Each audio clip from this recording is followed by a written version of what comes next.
Okay, this is a new carve that I'm about to do on the xcarve. This is a little logo that I'm gonna do for my fishing boat that I'm gonna mount on there after I'm all done. After my mom, so thought I'd dedicate this one to her. And if you guys are curious on, this is probably not a good light, but if you're curious on how a CNC machine works or a portable CNC machine works, the xcarve is the one I have, and I've kind of built a kind of makeshift box that houses all the dust, and I can pretty much carve anything I want, build any sort of components that you want, and yeah, it's a pretty cool little rig. I'll just give you kind of a a little show here on how it, this is how you kind of move it around, and if you want to kind of see how it works. So it's all computer controlled. I just operate from this little laptop here, and you can just go back and forth by using your arrow keys or a mouse, and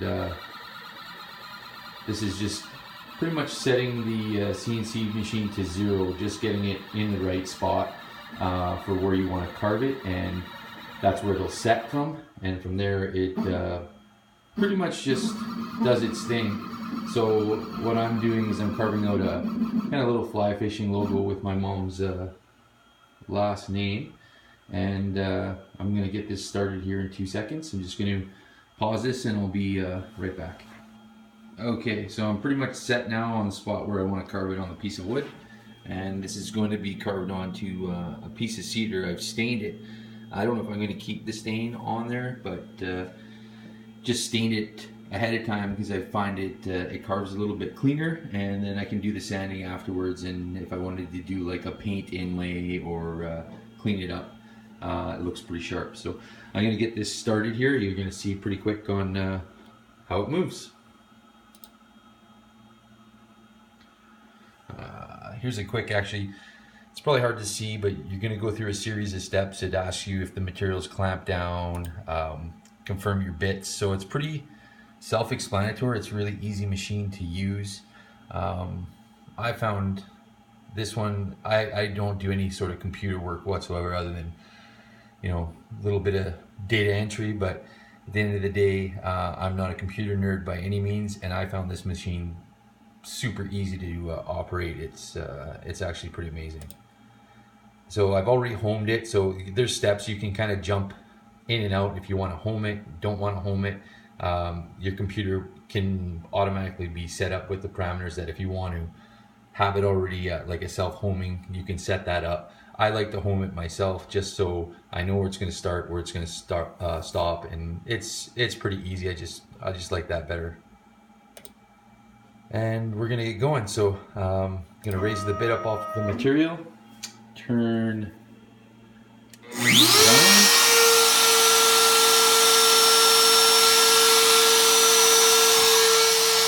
Just hit carve. It's a little loud, so there we go.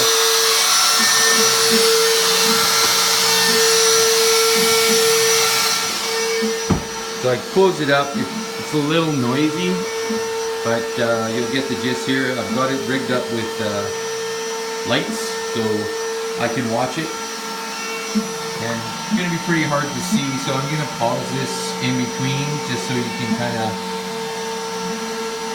get an idea of what the shape is looking like. But for right now, just carving out one of the wings on the fly logo that I have, and yeah, I'll be right back.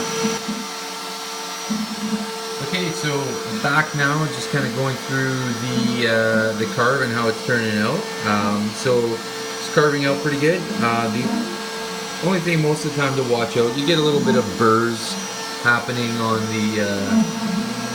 the edges, and that's pretty normal. Just usually take the little bit of an orbital sander or some sandpaper and just give it a quick sand. So what I'm going to do with this piece after it's all done is I'm going to sand off. This is from a leftover from a job, so I'm going to actually sand it out completely, and then I'll end up making pretty much just like a little rod holder mount that's just going to end up going on my fishing kayak. So I'm going to clean up all the edges, and I will sand it out completely. And I'm probably just going to do the Carve. I'm going to paint it in black so it just kind of highlights everything, and then leave the cedar raw with maybe a little bit of a clear coat or a light amount of pigment, just to highlight the cedar and the grain of the wood a little bit. So yeah, so this is just about it. I'm just finishing off the couple of the letters here. It's just carving out, so you see how smooth everything works and how the machine works. It's pretty straightforward kind of system. It's just operated on a belt drive system with a couple of step motors on either side, and then it's got a step motor on the top of the machine, and that's what drives your your Z-axis, your X-Y axis, going back and forth, and that's how the computer recognizes the pattern and kind of goes over the whole machine, over the piece of wood. So yeah, that's about it. I'll just have it all finished up, and next I'll clean up the piece. I'll show you what it looks like with the stain finish, and next step after that, I'll just kind of what I'm going to do is probably end up bandsawing this in half, because it's a pretty thick piece of wood. So I'm just going to cut that down to about 3/4 of an inch or 1/2 inch, and then from there I'll paint it and I'll mount it on the boat. So I'll do kind of a 3-step or a numeral step video just to show you kind of how it all goes together, and so you get a gist of how it works. Alright, thanks. Okay, so the piece is all finished up here, so it turned out pretty good. You get a kind of an idea of what it's going to look like. So now I'm going to actually put it on the bench and sand it out, and get rid of all the burrs and all that stuff. And actually, while I was going to do that, I was going to kind of show you the system or what I've got set up in order to kind of clean up everything when I'm finished the carve. So there's a lot of dust and everything left over, so I've seen lots of machines with a dust boot that goes over top of the router. I just kind of like to be able to see it, make sure that I'm not breaking bits off, and you get surprises and then you got to restart the machine. So it gives me quicker time to react, and I can stop the machine and reset it if I have to and put a new bit in. And it happens, you're going to break bits off occasionally, like especially if you use anything with a large amount of knots. This piece of cedar turned out to be really good. It has very, very little knots in here, and it's a rough piece, but when I sand this out, it'll smooth it right out, and after putting a couple clear coats on there, and it'll look great.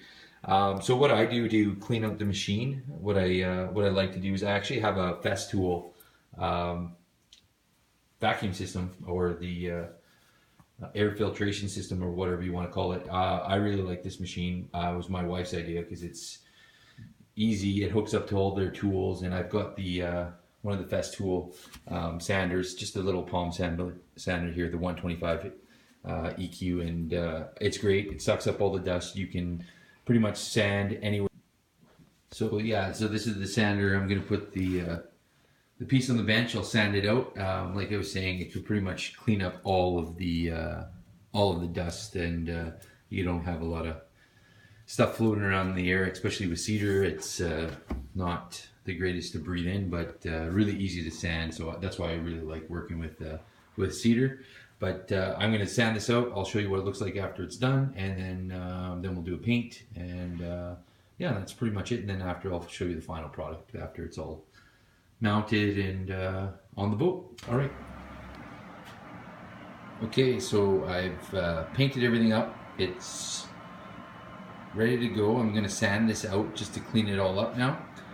Overall, that's the part I sanded out. I'm going to just use that portion more or less. I left the rest of it the way it is. I could probably use that piece later on for something else. And leaving the stain on actually helps stabilize the wood, so that'll keep it from cracking or warping or anything like that. So I'm going to sand this out really quick, and I'll show you what it looks like in 2 seconds. Okay, so that's just immediately after sanding with the festool. pretty amazing sander. You know what? It leaves no dust whatsoever on the project. There's a little bit here and there, but for the most part, it's pretty great. You just put the sander on the vacuum. It's got the special holes on the bottom of the sandpaper. The unfortunate part, you have to use the festool sandpaper because just the holes need to line up. But it takes everything right off. It sands really well. This is one of their smaller versions. There's a few other festool sanders on the market, and this is more of your finishing and just fine sanding. But it works great for everything that I do. So if you're in the market to get a new sander, I highly recommend that one. It's pretty good. I think we got it on a sale, and it was really pretty reasonable. So if you're looking around, highly recommend the festool. The vacuum system's great. You can't beat it. There's virtually, you get no dust, and especially if you have a small workshop, or if you're working in a basement workshop like I am. It's pretty sweet. So that's that. I've got pretty much everything at the point that I need it. I'm going to do a clear coat on this after I get it cut to size. So I'm going to cut probably a little bit of a shape to it so it fits on the boat. So more or less kind of like a little bit of an oval shape, and that'll fit at the stern of the boat. So that's it for now. I'll post the complete finish after it's all done, after I put the clear coat on, and show you the final piece. And yeah, so that's it for the xcarve. More or less just kind of a general video just to show you kind of what it does. Didn't get really too much in detail on kind of the specs of the machine or the components of the machine. I think that's pretty self-explanatory.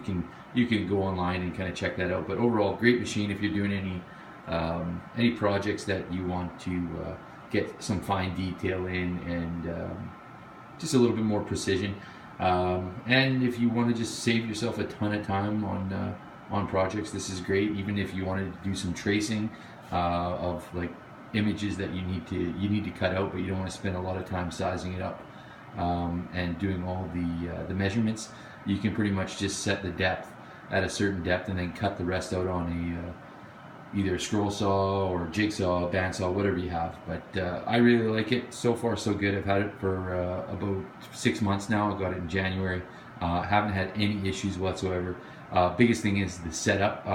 This whole machine comes in about 1 million pieces, and you've got to wire it all up and set it all up. But with the instructions online, they're pretty straightforward. So anyway, that's the xcarve. Hope you like it. I'll probably post a few more videos of projects that I do along the way, just to give you an idea of some of the things that we're doing. And if you're interested in any projects, feel free to contact on HS Woodworks. More than willing to take on any new projects or anything that you might have, gift ideas for the person out there that's a little bit difficult to shop for. Yeah. All right. Thanks for watching.